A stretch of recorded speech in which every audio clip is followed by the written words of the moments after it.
if you're a student that needs a part-time job, this is a good starting point of your career. Hi guys, welcome back to my YouTube channel. This is Shai. Hi, please don't forget to subscribe and turn on your notification bell to get notified every time I upload a new video. So for today's video, as some of you guys requested in my previous video, is how to apply naman as a barista at Starbucks PH. So here's a short video. Well, it's not like short video, parang explanatory video lang siya of my journey during my time in Starbucks nung nagbarista ako. And now I'm planning to go back then soon maybe, ganyan, but we'll see. So first step is obviously you have to apply sa Starbucks. It's either online or you can also do it in store. Kunyari magpapasa ka ng resume mo sa store na mismo ikaw magpapasa ng resume. Or you can do it online. Teka lang, bakit parang ang kulit ko?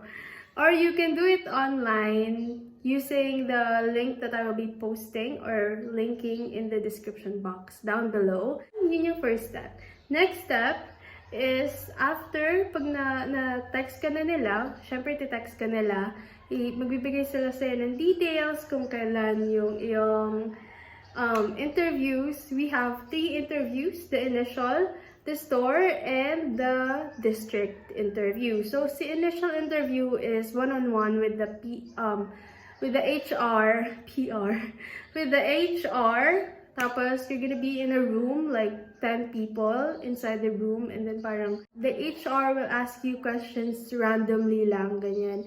And then, like mga basic questions lang naman siya, like, tell me something about yourself na hindi kasama sa resume, and stuff like that. Tapos, store interview is one-on-one interview with your store manager kung saan nakalocate yung place kung saan nakalocate yung Starbucks store na gusto mong applyan.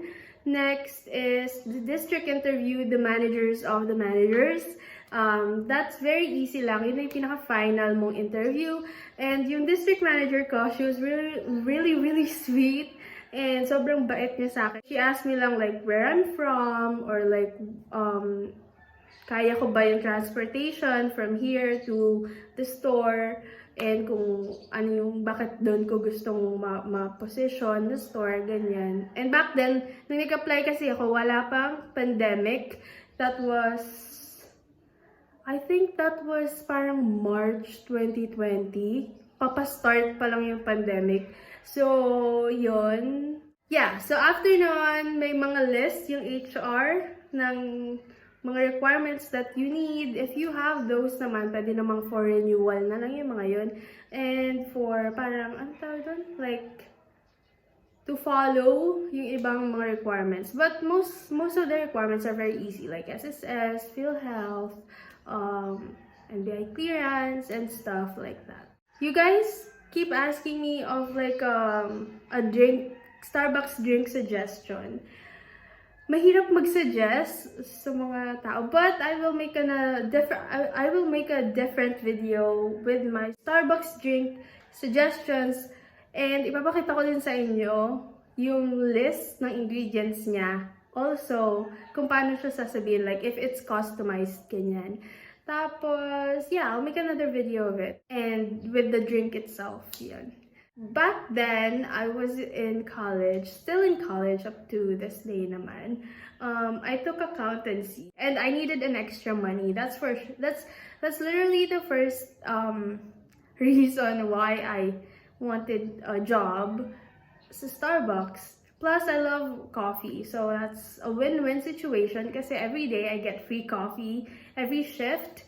So yun, I'm really happy with that. My journey naman when it comes to training ko, it was very fun, but it was the hardest part of my journey kasi it's like you have to study everything, ganyan. You have to study the recipe, which obviously is talagang it's given that you have to study everything. Para pag nandun ka na sa floor, yung floor is kung saan ginagawa yung mga drinks. Ayan. Kung pag nandun ka na sa floor, edi, di ba, madali na lang siya, di mo na siya kailangan isipin. But yun, pati yung background ng Starbucks, you have to study that and everything you have to do. Parang presentation. I forgot what it's called eh. Parang coffee something. Basta coffee tasting. Ayan.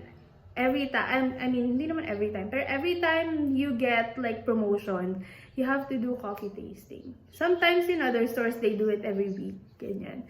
Which is good, which is really good. Yung parang free coffee, na pag sa mga customers, binibigay siya mga free coffee, ganyan.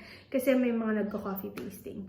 So, ayun, it was fun, kasi nga, a lot of things where ang sayang matuto pag andun ka na sa floor. Honestly, parang wala. Ewan ko, hindi ko alam for other barista if they feel the same thing. Na kapag andun yung rush, yung parang andun yung rush that you have to make coffee, like 3 coffee at the same time, like yung isa ice, yung isa soy milk, ganyan.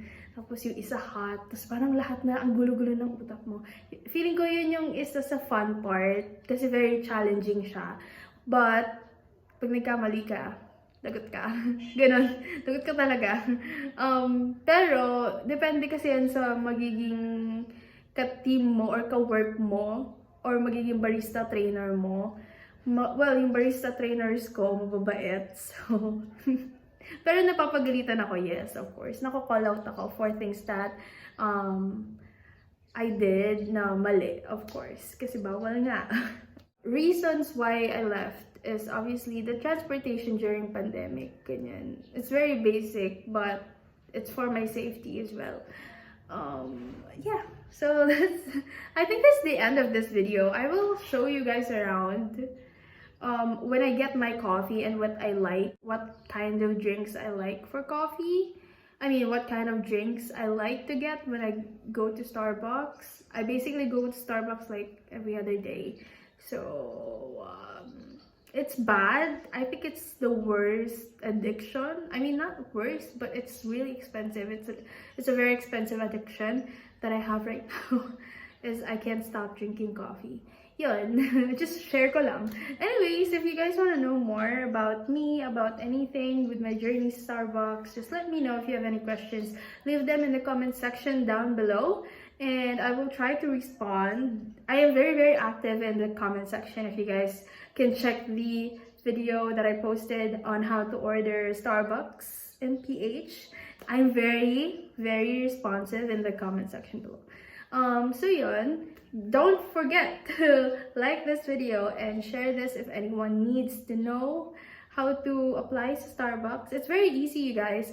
It's fun, so take your time. If you're a student that needs a part-time job, this is a good starting point of your career para ma-build natin yung portfolio or yung CV mo, diba? So that is it for today's video. If you guys enjoyed, subscribe to my channel. Subscribe to my channel. I am not feeling the best, but yeah. I want to plug lang 2 of my businesses. One is SMS Cosmetics and VIRAGOS.PH. We opened VIRAGOS.PH. That's why it's a bit hard for me to upload videos consistently kasi nga I've been really busy with the businesses and everything. So if you guys missed me for some reason, and I will see you guys on my next video. Bye bye.